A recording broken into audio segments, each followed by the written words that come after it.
the Science Guy. Bill Nye, the Science Guy. Bill Nye the Science Guy. Science rules. Bill Nye the Science Guy. Inertia is a property of matter. Bill Nye, the Science Guy. T minus 7 seconds. Bill Nye the Science Guy. Twinkle, twinkle, little star, how I wonder what you are. Up above. Oh, hi, I was just, Well, anyway, outer space is so big, and everything in it is so far away. Do you know how we know? Well, we'll just look. By looking at the stars, we've learned about outer space. And do you know what else? Everything out there is made of the same stuff that we are. Isn't that wild? So, come with me today while we explore the vast, wonderful world of outer space. Outer space is big. We have to go out, way out. Outer space, way out here. Whoa. Things in space are very far apart. What do you mean? I mean, very far apart. Uh-huh. Let's say that this little ball is the Earth. All right. Yeah, this little ball. And you and I are right here at Nye Laboratories. Mm-hmm. How far away do you think the sun would be? Would it be this far away? This far away? I don't know. Maybe this far away? Maybe. Yeah. No. Watch.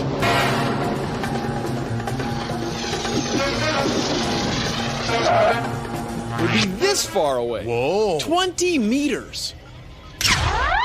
That's right. If the Earth were this big, the sun would be this big, and they'd be that far apart. Now, what about the planets and other stars and galaxies? I don't know. Well, they're really far apart. I mean, they're way out there. Our Earth is big, and so is our solar system, sure. But look at the sky at night. Some of those points of light aren't stars. No, they're groups of billions of stars. But they look like a single point of light because they're so far away. Whoa. Whoa. Whoa. Whoa. Whoa. Whoa. How long do you think it would take me to get from here to where you are? Well, let's see. Here I come. Took about a second, right? How long do you think it would take the fastest thing in the universe to get from here down there? How long? Well, a lot less than a second, I'll tell you. Here's the fastest thing in the universe. It's light. Light goes 300,000 kilometers every second. Not 300,000 kilometers an hour, not 300,000 kilometers a minute, but 300,000 kilometers a second. The things in the universe, things like stars and galaxies, the things in the universe are so far apart that it can take even the fastest thing there is. It can take even light millions and billions of years to get from one place to another, even at the speed of light, which is pretty fast. So what you're saying, Bill, is the closest star to our sun is 4.3 light years away? That's right. Now, a light year is the distance that light travels in a year. Now, light goes pretty fast, and a year is a long time. So a light year is really far. 9.5 trillion kilometers. Wow. So that means some of the stars we can see right now may not even exist anymore? That's right, that's right. Maybe a star is burned out and collapsed. Okay, well then it stops giving off light. Well, the light keeps coming here for years.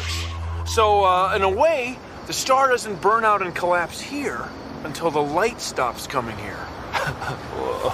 Did you know that? The Great Red Spot on Jupiter is actually a hurricane larger than the Earth. Now you know. How far is far? On Earth, far may be to the other side of this lake, or across the city, or across the country. But in space, the sun and moons and planets of our solar system are only tiny dots in the galaxy, and the galaxy is only a tiny dot in the universe. You know, you couldn't get to the nearest star that's our neighbor, even if you spent your whole life traveling. But I digress. The thing to remember is, things in space are really far apart. Whoa. Oh, man. Imagining distances in space is difficult because everything is so far apart. But think of it this way. Let's say that this miniature soccer ball is the size of our sun, and it's right on the goal of a soccer field. Then this speck is Mercury. This is Venus. This tip of a ballpoint pen is our Earth. 2.5 meters from the miniature soccer ball sun. Mars. Jupiter. Saturn. 25 meters from the goal. Uranus. And Neptune. 76 meters away. And Pluto's back here. Almost out of the building.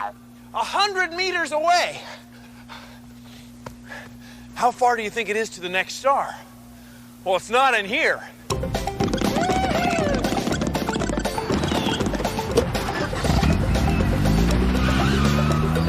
Kids, don't drive this way at home. You could leave tire marks on the living room carpet.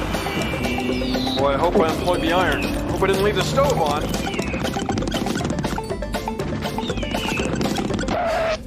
It would be here.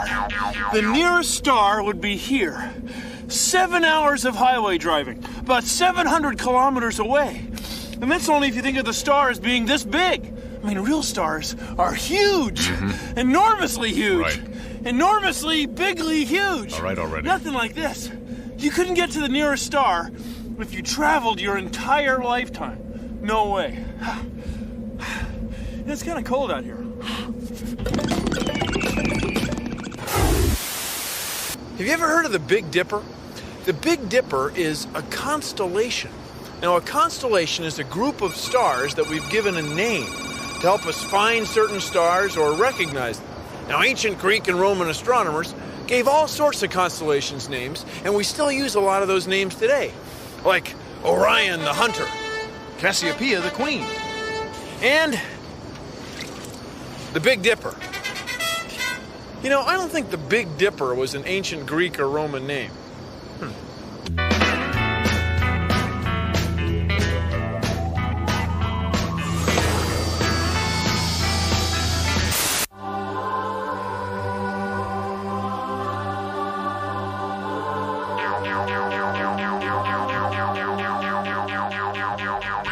If you live in the northern hemisphere, the northern half of the Earth, like right here is Nye Laboratories, one of the easiest stars in the sky to find is the North Star. Sometimes it's called Polaris, and it's right over the North Pole. So North Star, North Pole, Polaris, you with me? Anyway, the Earth's axis, the imaginary line that the Earth spins around, seems to point right to Polaris. So let's take a look through the window of science.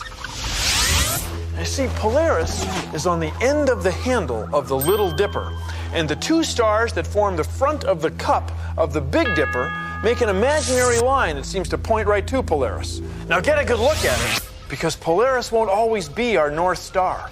Now the Earth's axis is wobbling, just like the axis of this top. See how it forms a small circle? The same is true of the Earth's axis. And eventually, it won't be pointing to Polaris, it'll be pointing to another star, to Vega. But that won't be for about, 12,000 years. So I wouldn't wait up for it. Okay.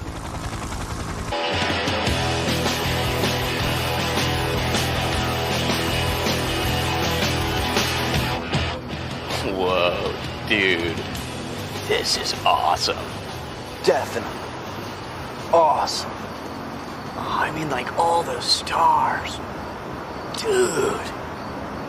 Oh, there's millions of them. And like each one of those stars is like a sun. Like, whoa. Dude. That means that, like, oh, there's tons of other solar systems. Well, yeah. Whoa. And that means that we're like little specks. Oh, like almost nothing. Whoa.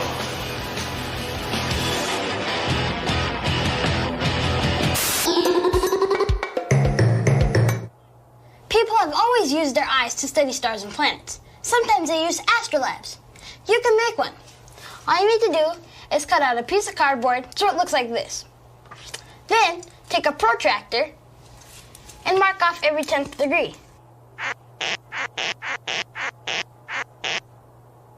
Now draw lines.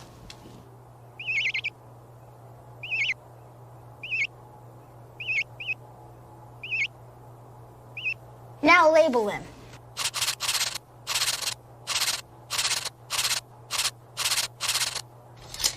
Then take a straw and tape it on the side.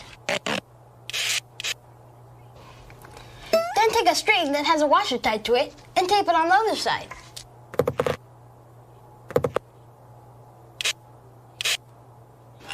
There, you're set.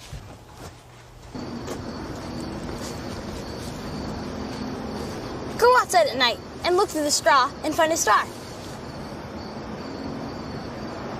Find out where the weight hangs on the astrolabe. Come outside a couple of hours later and find the same star. You'll see that it moved. That's because the Earth is turning. Astronomers also use astrolabes to find out the motion of stars and find planets. It's freezing. I'm Eric Wilcox, and I'm a staff scientist and astronomer here at the Very Large Array. You know, what astronomers do is to try to figure out what is going on with a variety of objects out in space.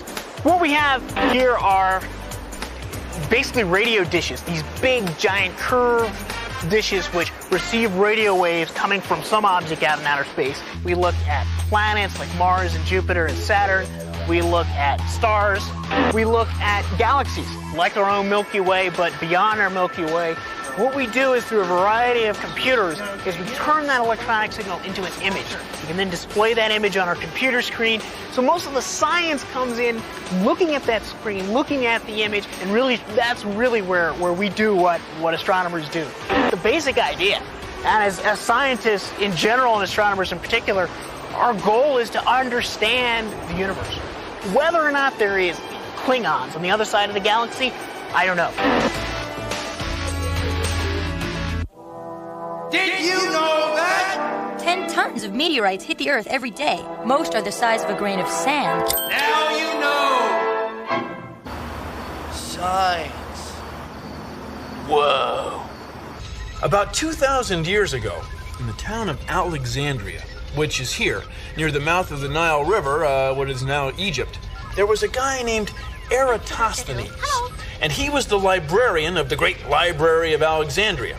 One day, he came across a note from someone who lived here in the town of Sina. And the note said, at noon on the longest day of the year, sticks cast no shadow, and we can see all the way to the bottom of our wells.